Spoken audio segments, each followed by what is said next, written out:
সুন্দরবনকে বাঁচাতে গেলে ম্যানগ্রোভ বা বাদাবনের অরণ্যের বিশেষ প্রয়োজন আছে বলে পরিবেশবিদরা বারবার বলে আসছেন। অথচ এই ম্যানগ্রোভ ধ্বংস হয়ে তৈরি হচ্ছে ইট ভাটা থেকে মাছের ভেড়ি।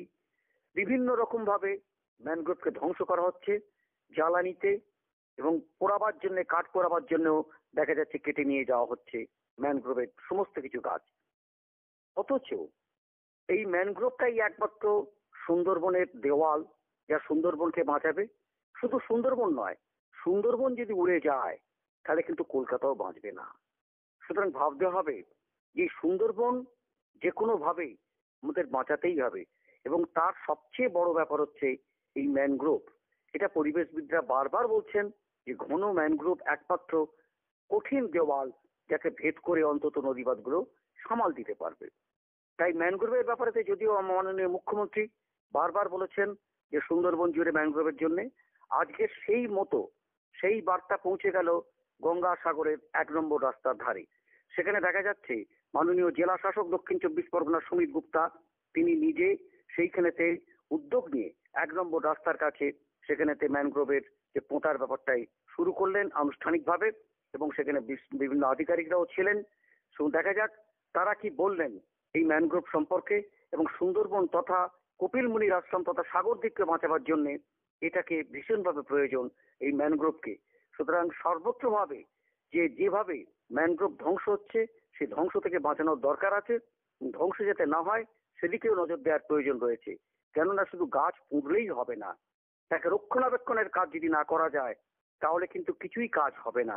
তো রক্ষণাবেক্ষণের জন্যে যদি সচেতনতা যদি না আসে সেখানকার নাগরিকদের, তাহলে শুধু সরকার করে যাবে বলে চেঁচালেও হবে না। দরকার যে সচেতনতা, এবং এই সচেতনতা সেইখানকার মানুষের দরকার আছে। তারা গাছটা বাঁচালে তবে সুন্দরবন বাঁচবে, তারাও বাঁচবে, প্রকৃতি বাঁচবে, পরিবেশ বাঁচবে, এবং সেই সঙ্গে কলকাতাও বাঁচবে। বকখালি হোক, সেই কিন্তু গোসাবা, কুলতলি, বাসন্তী, এই সব এরিয়া কিন্তু ভালনারেবল রয়েছে, আমরা সবাই জানি। তো এই আজকে যে ফরেস্ট ডিপার্টমেন্ট আমাদের করছে, কি ইরিগেশন ডিপার্টমেন্ট, জনপ্রতিনিধি, পঞ্চায়েত, গ্রাম পঞ্চায়েত, পঞ্চায়েত সমিতি, তো এটা কিছু ডিপার্টমেন্টের নেই, এটা আমাদেরকেই যতই আমরা এই ম্যানগ্রোভস লাগাই বা বিভিন্ন প্লান্টেশন, সেটা কিন্তু রক্ষা আমাদেরকে করতে হবে। সে রাজ্য সরকারের একটা স্কিম রয়েছে কর্মশ্রী স্কিম, সেই স্কিমের মধ্যে কিন্তু আমরা 50 দিনে এমপ্লয়মেন্ট দিতে পারি, কিন্তু সেটাও আমাদেরকে একটা রক্ষা করতে হবে কি কেউ ওই ম্যানগ্রোভকে না কেটে দেয়, কেউ অসাধু লোক ওই ম্যানগ্রোভকে না কেটে দেয়। তো এইটা জিনিস আমাদেরকে রাখতে হবে কি ম্যানগ্রোভ লাগানোর পরেও 2-3 বছর কিন্তু আমাদেরকে ওকে দিতে হবে, সো দ্যাট ওই ম্যানগ্রোভটা বড় হয়ে যায়, তারপরেই কিন্তু এই ম্যানগ্রোভ আমাদের রক্ষা করবে। আজকে এই সাগর আইল্যান্ডে কিন্তু আমরা এই প্লান্টেশনটা করব।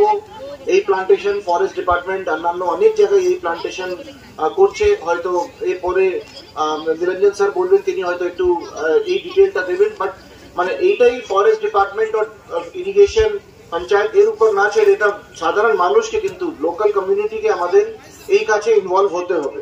আদারওয়াইজ কিন্তু যতই ম্যানগ্রোভটা লাগানো হবে সেই ম্যানগ্রোভ কিন্তু বাঁচবে না, আমাদের পারপাসটা সার্ভ হবে না। বাংলার মুখ্যমন্ত্রী শ্রীমতী মমতা বন্দ্যোপাধ্যায়ের অনুপ্রেরণায় আমাদের দক্ষিণ 24 পরগনা জেলা প্রশাসন এবং পশ্চিমবঙ্গ সরকারের বন দপ্তরের উদ্যোগে আজকে সাংখ্য দর্শন কপিলের পাদদেশে ম্যাসিভ প্লান্টেশন ডে সেলিব্রেশন আজকের অনুষ্ঠিত হলো, এবং এই অনুষ্ঠানে উপস্থিত ছিলেন আমাদের এসসিএস সাহেব, আমাদের ফরেস্ট্রি অ্যান্ড ডিজাস্টার ম্যানেজমেন্টের অনারেবল মনোজ আগরওয়াল সাহেব, উপস্থিত ছিলেন আমাদের ডিএম সাহেব সুমিত গুপ্তা সাহেব, তাছাড়া উপস্থিত ছিলেন আমাদের সুন্দরবন ডিস্ট্রিক্ট পুলিশের যিনি এসপি কটেশ্বর রাও থেকে আমাদের মেলা আধিকারিক অনিশ দাসগুপ্ত, এবং আমাদের নীলাঞ্জন মল্লিক মহাশয়, director of Sundarban biosphere reserve থেকে শুরু করে সমস্ত উচ্চপদস্থ আধিকারিক উপস্থিতিতে আজকের গাছ লাগানো হলো। আপনি যেটা বলতে চাইছেন যে নদীর ভাঙনের প্রেক্ষাপটে মন্দিরের সামনে যে ভাঙন চলছে তার প্রেক্ষাপটে কি দাঁড়িয়ে এই পরিকল্পনা, এটা যদি আপনি ভাবেন এটাও ঠিকই, কারণ নদীর এপার ভাঙে টোপার গড়ে, বর্তমানে ক্লাইমেট চেঞ্জের পরিপ্রেক্ষিতে সারা বিশ্বের রাষ্ট্রনায়করা আজকে চিন্তিত। সেই জায়গাতে দাঁড়িয়ে এই মন্দিরকে রক্ষা করতে গেলে আমরা ম্যানগ্রোভ প্লান্টেশনের মধ্য দিয়ে আমাদের রক্ষা করা যায় কিনা সেই উদ্যোগ গ্রহণ করা হয়েছে এবং আমাদের বিভিন্ন জায়গায় এই উদ্যোগ সাফল্য লাভ করেছে। তাই আজকের এই শঙ্খ দর্শন কপিলের 2025 গঙ্গাসাগর মেলাকে সামনে রেখে আমাদের এই